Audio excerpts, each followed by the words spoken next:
اللہ کے رسول ہم سب کے آقا نے سورہ یاسین کی برکتوں کی طرف اشارہ کرتے ہوئے ارشاد فرمایا، اے لوگوں تمہیں پتہ ہے جس طرح سے ہر جاندار کا دل ہوتا ہے اسی طرح سے رب تبارک و تعالیٰ نے قرآن کا بھی دل بنایا ہے، قرآن کا بھی دل بنایا ہے۔ تو صحابہ نے عرض کیا حضور قرآن کا دل کیا ہے؟ تو آقا نے ارشاد فرمایا قرآن کا دل سورہ یاسین ہے، سورہ یاسین قرآن کا دل۔ اب یہ حقیقی معنی میں نہیں کہ اب دھڑکتا ہو، ایسا نہیں ہے، بلکہ جس طرح سے دل کی اہمیت ہوتی ہے پوری باڈی میں، اسی طرح سے سورہ یاسین کی اہمیت ہے قرآن مقدس میں۔ اگر دل بند ہو جائے تو پھر سارا نظام ختم، باڈی صرف اور صرف باڈی ہو کر رہ جائے گی، اس کا کوئی بھی کام نہیں رہے گا، اور ہم اس کو کہیں گے چلو اس کو لے چلو یہ جو آخری جگہ ہے وہاں پہنچا دو۔ اسی طرح سے قرآن مقدس میں سورہ یاسین کا مرتبہ ہے کہ سورہ یاسین دل کی طرح ہے، اگر دل کو اپنے ستھرا بنانا چاہتے ہو، پاک بنانا چاہتے ہو تو سورہ یاسین کی تلاوت کیا کرو۔ اور آقا نے یہ بھی ارشاد فرمایا یہ تمہارے زندوں کے لیے بھی فائدہ مند ہے، تمہارے مرحومین کے لیے بھی فائدہ مند ہے، بلکہ یہاں تک ہے کہ اگر کوئی کسی بھی طرح کی مصیبت میں ہو، پریشانی میں ہو، اور کسی بھی انسان کی سب سے بڑی پریشانی جانتے کیا ہوتی ہے؟ سب سے بڑی پریشانی کسی انسان کی یہ ہوتی ہے وہ نزا کے حالت میں، he is about to die, he is about to die, مرنے کے بالکل قریب ہے، اور مرنے کے جو قریب ہوتا ہے روح کے نکالنے کی جو شدت ہوتی ہے، آقا ارشاد فرماتے ہیں جس طرح سے ایک بھیگا ہوا کپڑا ہو اور اس کو کانٹے پر پھینک دیا جائے، پھینکنے کے بعد پھر اس کو کھینچ لیا جائے، تو کھینچنے میں اچھے سے نہیں بلکہ ایسے کھینچا جائے تو کھینچنے میں جو کپڑے کی حالت ہوتی ہے، یہاں سے پھٹ رہا ہے وہاں سے پھٹ رہا ہے اور صحیح سے کھینچ بھی نہیں رہا ہے، آقا فرماتے ہیں روح نکلنے کے وقت انسان کی حالت بھی ایسی ہی ہوتی ہے۔ کسی کی روح اٹک جاتی ہے اور لوگ سوچتے ہیں کہ روح نکل جائے تو سکون مل جائے، لیکن نہیں، روح نہیں نکلتی ہے۔ تو پھر سب سے زیادہ جو تکلیف کی جگہ ہے وہاں پہ بھی فرمایا گیا ہے یہاں پہ قرآن پڑھو اور سورہ یاسین، تو سورہ یاسین کا یہ مقام اور یہ مرتبہ ہے۔ اچھا سورہ یاسین میں کون سی ایسی چیز ہے، وہ کون سی چیز ہے کہ اللہ رب العزت نے اس کو اتنا بلند مقام عطا فرمایا؟ جب ہم سورہ یاسین کا تجزیہ کرتے ہیں، اینالائز کرتے ہیں، تو ہم پاتے ہیں کہ سورہ یاسین شروع سے لے کر آخر تک انسان جو کچھ کرتا ہے اور اللہ کی نعمتوں کا اگر شکریہ ادا کرتا ہے تو بھی، نہیں ادا کرتا ہے تو بھی، ان سب صورتوں میں سورہ یاسین یہ بتلاتی ہے کہ اگر تم نے کیا یا نہ کیا، ہر صورت میں تم کو اللہ کے ہاں اس کا جواب دینا ہے۔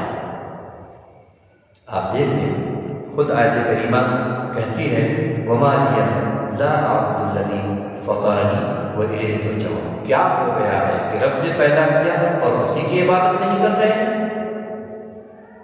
آگے چل کے رب تبارک و تعالیٰ نے فرمایا میری نعمتیں دیکھنا چاہتے ہو، میری شان دیکھنا چاہتے ہو؟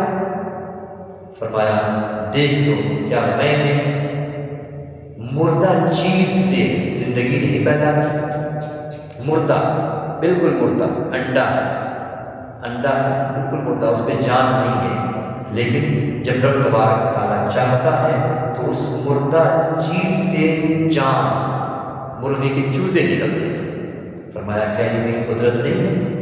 میں نے مردہ سے زندہ کو پیدا کیا۔ اور اسی طرح سے اور دوسری آیتیں اللہ رب العزت نے نشانیاں بیان فرمائی اور کہا دیکھ لو تم سوچتے رہتے ہو اور صبح نمودار ہو جاتی ہے۔ یہ فرمایا گیا کہ ایک چادر، جس طرح سے ایک چادر ہے، چادر کو کھینچ لیا جائے تو جس پر چادر پڑی ہوئی ہوتی ہے وہ چیز کھل کے سامنے آ جاتی ہے، اسی طرح سے رب تبارک و تعالیٰ نے فرمایا یہ رات بھی ایک طرح کی چادر ہے دن کے اوپر، ہم اس چادر کو کھینچ لیتے ہیں اور جب کھینچ لیتے ہیں تو روشنی آ جاتی ہے، صبح ہو جاتی ہے۔ اسی طرح سے جب ہم اس چادر کو ڈھک دیتے ہیں تو پھر رات ہو جاتی ہے۔ کہا کوئی دنیا کا کوئی مائی کا لال ہو جو 1 منٹ کے لیے سورج کو روک دے یا 1 منٹ کے لیے چاند کو روک دے کہ نہیں 5 منٹ پہلے آج صبح ہو جائے یا 5 منٹ بعد میں آج صبح ہو، کوئی ہے تو روک کے دکھائے؟ کوئی نہیں کر سکتا۔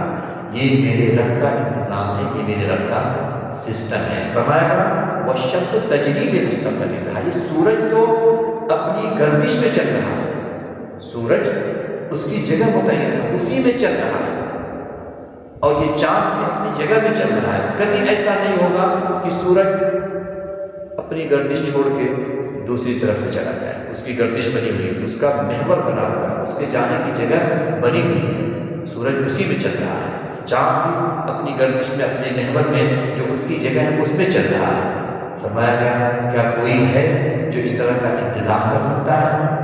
اللہ کے علاوہ کوئی کر سکتا ہے؟ فرمایا گیا جب نہیں کر سکتا ہے تو اسی خالق، اسی معبود کی عبادت کرو اور اسی کے سامنے اپنے سر تسلیم کو خم کرو۔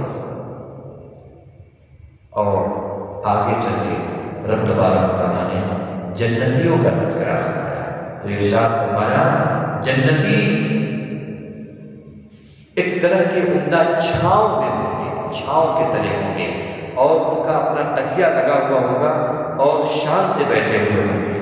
لَهُمْ فِيهَا فَاكِهَةٌ وَلَهُمْ مَا يَدَّعُونَ، ان کے لیے جنت میں وہ سارے میوے ہوں گے جو وہ چاہیں، دنیا کی تمام میوہ جات، تمام فروٹس، سب کے سب چیزیں وہ اللہ رب العزت ان کو مہیا فرمائے گا۔ بلکہ یہاں تک آیا کہ جو چاہیں گے، فلاں ملک کا ڈش دنیا میں تھا، سنا تھا، جو چاہیں گے صرف چاہت ہوگی اور اللہ رب العزت کی طرف سے وہ ڈش حاصل ہو جائے گی، یہ اللہ کی نعمت ہے۔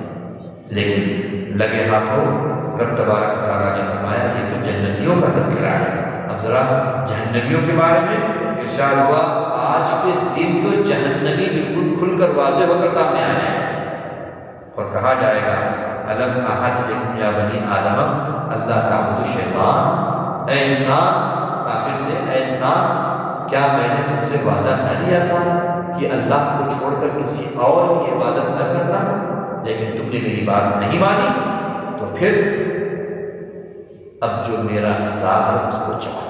حالانکہ یہ کہیں گے اے اللہ مجھے فلاں نے گمراہ کیا، فلاں نے گمراہ کیا، اللہ فرمائے گا اللہ نے تمہیں بھی میں نے عقل دی تھی، کیا تم سوچ نہیں سکتے تھے؟ یہ سورج، یہ ستارے، یہ چاند، یہ کہکشاں، یہ انجمن، یہ دنیا، یہ سارا نظام یہ تم کو نہیں بتاتا تھا کہ کوئی خالق ہے، کوئی مالک ہے، اس کے بغیر یہ نظام نہیں چلتا، تمہارا ایک گھر نہیں چلتا ہے تو پوری دنیا چل رہی ہے، اس کا مطلب ہے کہ کوئی خالق، کوئی مالک ہے۔ اور ارشاد ہوا آج جہنم میں داخل ہو جاؤ، اور سورہ حاقہ کی جو آیتیں ہیں اس کو جب پڑھیں تو واقعتاً دل گھبرا جاتا ہے۔ فرمایا جائے گا پکڑو ان لوگوں کو، جہنمیوں کے بارے میں پکڑو ان لوگوں کو اور ان کے ہاتھ میں، ان کے پیر پہ بیڑی لگاؤ اور کھینچ کے لے جاؤ۔ اور جس طرح سے آدمی کسی مرے ہوئے جانور کو کھینچ کر لے کے جاتا ہے اور یہ نہیں توجہ دیتا ہے کہ اس کا ہاتھ ٹوٹ جائے گا، پیر ٹوٹ جائے گا، کیا ہو جائے گا، اسی طرح سے فرشتے گھسیٹتے ہوئے ان کو چہروں کی طرف گھسیٹتے ہوئے لے کے جہنم میں داخل کریں۔ خذوہ فغلوہ ثم الجحیم صلوہ ثم فی زلزلۃ ذرعہا 70 ذراعا فاسلکوہ، ان کو اس طرح سے جہنم میں ڈالا جائے گا۔ اور اس سے پہلے یہ بھی ہے کہ اللہ رب العزت انسان کے جو کافر ہیں ان کے زبان پر تالا لگا دے گا اور ان کے یہ ہاتھ بولنے لگیں گے۔ وَتُكَلِّمُنَا أَيْدِيهِمْ الْيَوْمَ نَخْتِمُ عَلَىٰ أَفْوَاهِهِمْ، آج ان کی زبان پر مہر لگا دیں گے، یہ بول نہیں سکیں گے۔ وَتُكَلِّمُنَا أَيْدِيهِمْ، ان یہ ہاتھ بولیں گے، جن ہاتھوں سے انہیں کچھ بھی برا کیا تھا یہ ہاتھ گواہی دیں گے۔ اور یہ تقریباً سب کے لیے ہوگا، جو گناہ کیا ہوگا اللہ ہم سب کی حفاظت فرمائے۔ جس کی حفاظت ہو گئی سمجھ لیجیے وہ بچ گیا۔ ہمارے ہاتھ بولیں گے کہ ہم نے ان ہاتھوں سے، یہ ہاتھ لے گا اے اللہ اس بندے نے ان ہاتھوں سے قرآن کی تلاوت کرنے کے لیے قرآن کا ورق کھولا تھا، یا پھر ان ہاتھوں کے ذریعے سے کوئی برائی انجام دی، ڈانڈی ماری تھی، کسی کو تماچا مارا تھا، کسی کو انگلی دکھائی تھی، کسی کو برا بھلا کرا تھا، کسی کو گالی دی تھی، یہ ہاتھ بولیں گے۔